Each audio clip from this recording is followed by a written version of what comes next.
T'es en train d'écrire le script de la prochaine vidéo? Ouais, je pense de faire un truc un peu en mode Bollywood. Vas-y, raconte.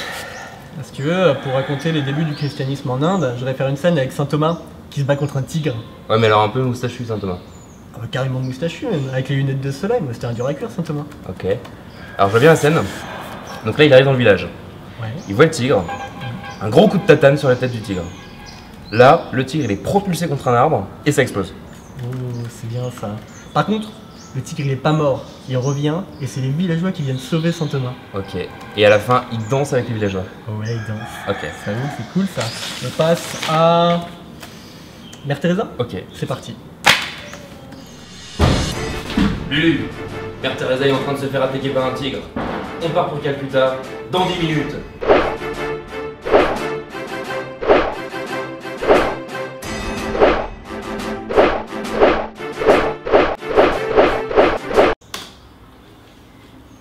Je pense pas que la France soit prête pour Bollywood.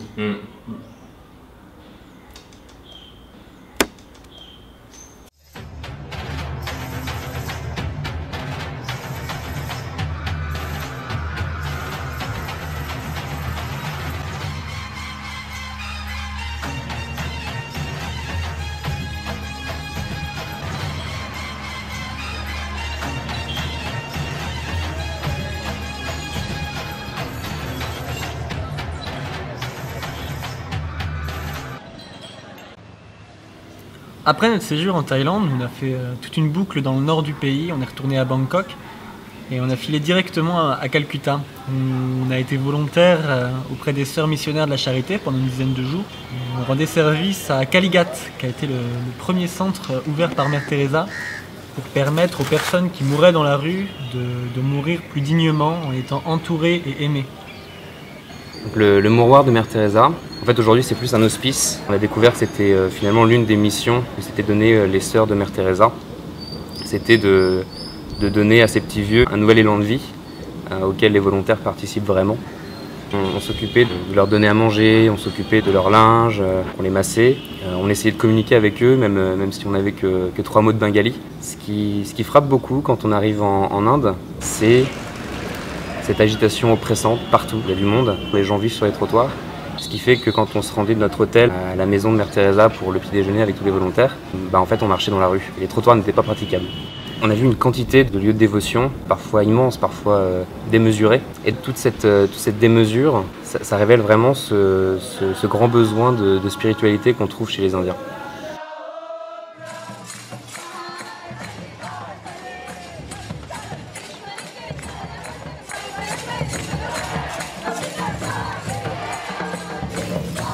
Alors, on a pas mal bougé après Calcutta.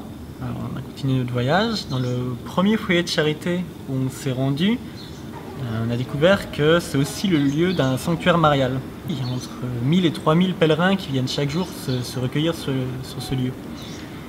Ce qui est très étonnant, c'est qu'une grande majorité de ces pèlerins sont hindous. C'est-à-dire que pour les hindous, c'est pas vraiment un problème de considérer Marie comme de la mettre au rang de l'autre divinité du panthéon hindou. C'est toute une épreuve quand on explique à un hindou que se convertir au christianisme, c'est de renoncer à toutes les autres divinités.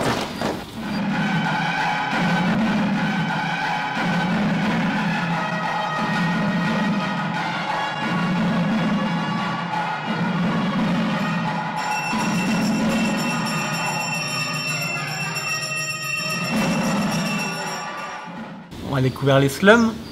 On a découvert des endroits vraiment bondés, oppressants, et aussi des endroits très isolés. On a vu la pauvreté, la misère, on a vu la maladie, on a vu le handicap. Et on a nous-mêmes gardé une santé assez fragile parce qu'entre la pollution et le régime indien, c'était parfois un peu compliqué. Et c'est vrai que même si c'est qu'une facette de l'Inde, plus d'une fois on s'est demandé comment ils arrivent à encore se soucier de spiritualité.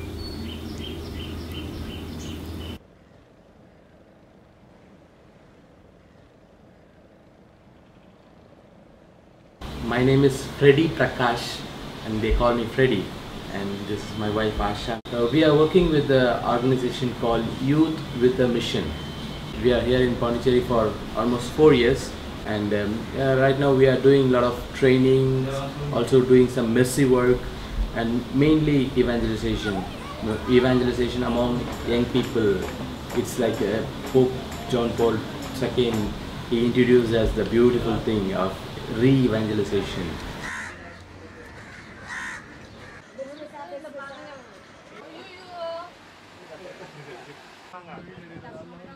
I'm Anu. I'm 17 years old. I'm doing my BA English Literature first year. We stay in Chennai.